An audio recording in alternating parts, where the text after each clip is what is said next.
Welcome back, everyone. You're watching Network Africa. President Jacob Zuma appears to be experiencing a political backlash a day after a constitutional court ruled that he flouted the constitution over renovations to his private home. South Africa's main opposition said on Friday it would take any steps necessary to remove President Jacob Zuma from his post.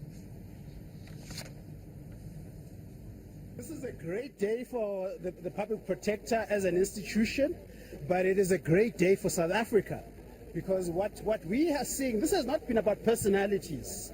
It has been about the principles of accountability, about the rule of law. We've already filed a motion with the speakers to say Zuma must be impeached because he's unfit, and it's quite clear that the constitutional judgment really vindicates our position.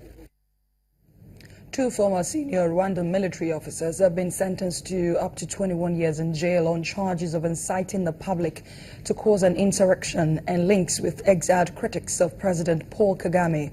The two were arrested in 2014 and charged with what the prosecutor describes as links to Patrick Karegeya, a Kagame opponent. Former spy Pt.2 was killed in 2014 in South Africa. The prosecution also accused them of having links with another exiled opponent of Kagame, former Rwandan Army Chief General Faustin Kayumba Nyamwasa, who survived an assassination attempt in Johannesburg in 2010.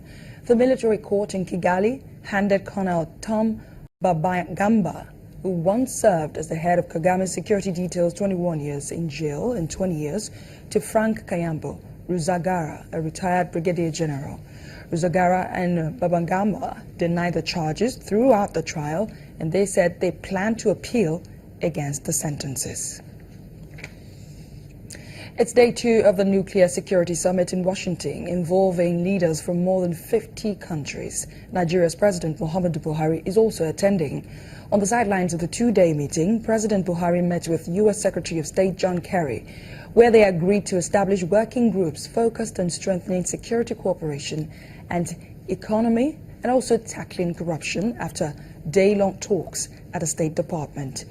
In a joint statement, the country said the groups would come up with a paper within a month, finalizing goals.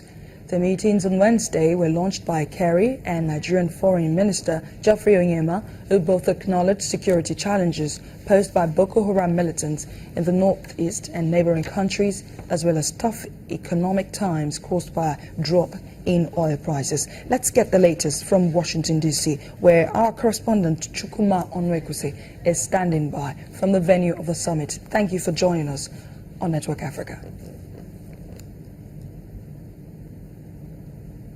Chukuma, what more do we know about this meeting? What can you tell us? What's happening so far?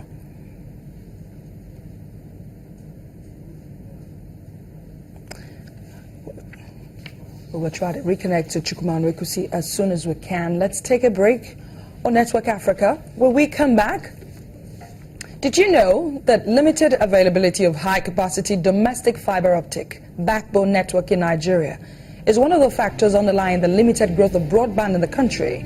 Sani Yusuf, founder of Hebridy.com, joins me on Network Africa to discuss this.